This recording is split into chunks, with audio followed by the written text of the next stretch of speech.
Senateri Evode mu minsi yashize yagaragarije Perezida wa Repubulika y'u Rwanda Paul Kagame ko Madame Agatha Kanziga Habyarimana mu kiganiro cyasohotse kuri YouTube aho yari ari gukora ikiganiro n'umunyamakuru. Senateri Evode akakomeje kuvuga yuko iki kiganiro cyiganjemo amagambo apfuye yiganjemo gupfobya jenoside yakorewe abatutsi mu mwaka w'1994. Senateri Evode agomeza agaragariza Perezida wa Repubulika y'u Rwanda Paul Kagame ko iki kiganiro cyiganjemo amagambo yo gupfobya jenoside yakorewe abatutsi ndetse arimo gupfobya ndetse no gusibanganya ibimenyetso bya jenoside yakorewe abatutsi. Iki kiganiro cyaje guca ku mbuga nkoranyambaga zitandukanye zirimo na chaîne ya YouTube tutabashije kumenya amazina yayo. Madame Agatha Kanziga Habyarimana uwo mu gihugu cy'Ubufaransa akaba amaze igihe kingana n'imyaka igera kuri 32 igiye gushira aho amaze iyo myaka yose mu buhungiro mu gihugu cy'Ubufaransa. Perezida Juvenal Habyarimana wayoboye u Rwanda mu mwaka w'1973 kugera mu mwaka w'1994 ubwo indege yaje kuraswa bari barimo batandukanye barimo na Perezida w'u Burundi Ntaryamira.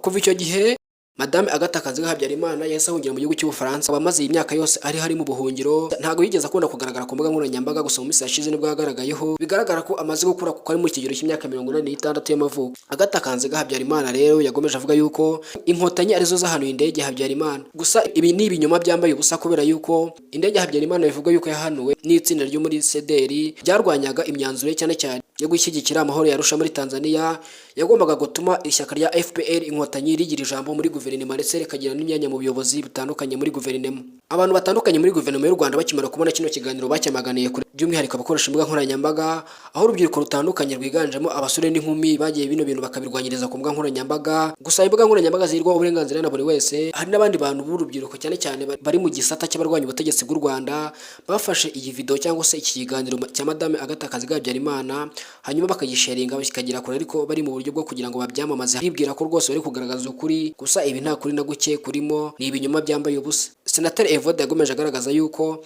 iyi video cyangwa se iki kiganiro kirimo amagambo y'ubupfapfa, ubugoryi ndetse n'ubwenge buke, cyane cyane ko uyu mukecuru amaze kugera mu myaka y'izabukuru. Bikaba bivuga yuko hari abamwongoje ngo ajye ku mbuga nkoranyambaga asebanye nibyo byazamuhesha ijambo mu bihugu mpuzamahanga, gusa ararohera ubusa kuko uyu munsi wa none u Rwanda rumaze kugera ku iterambere rishimishije, biri mu bintu bibabaza abatavuga rumwe n'ubutegetsi bw'u Rwanda kubera yuko u Rwanda rutera imbere umunsi ku munsi. Komeza ubane natwe hano bisanze ni kuri Taifa Rwanda, turabashishikariza kutureba mukadukunda mugakunda ibiganiro byacu n'amakuru yacu atariho ivumbi. Taifa Rwanda ni isoko y'inkuru zicukumbuye, kandi ndabashimiye cyane. Imana ibishimire kandi bane namwe.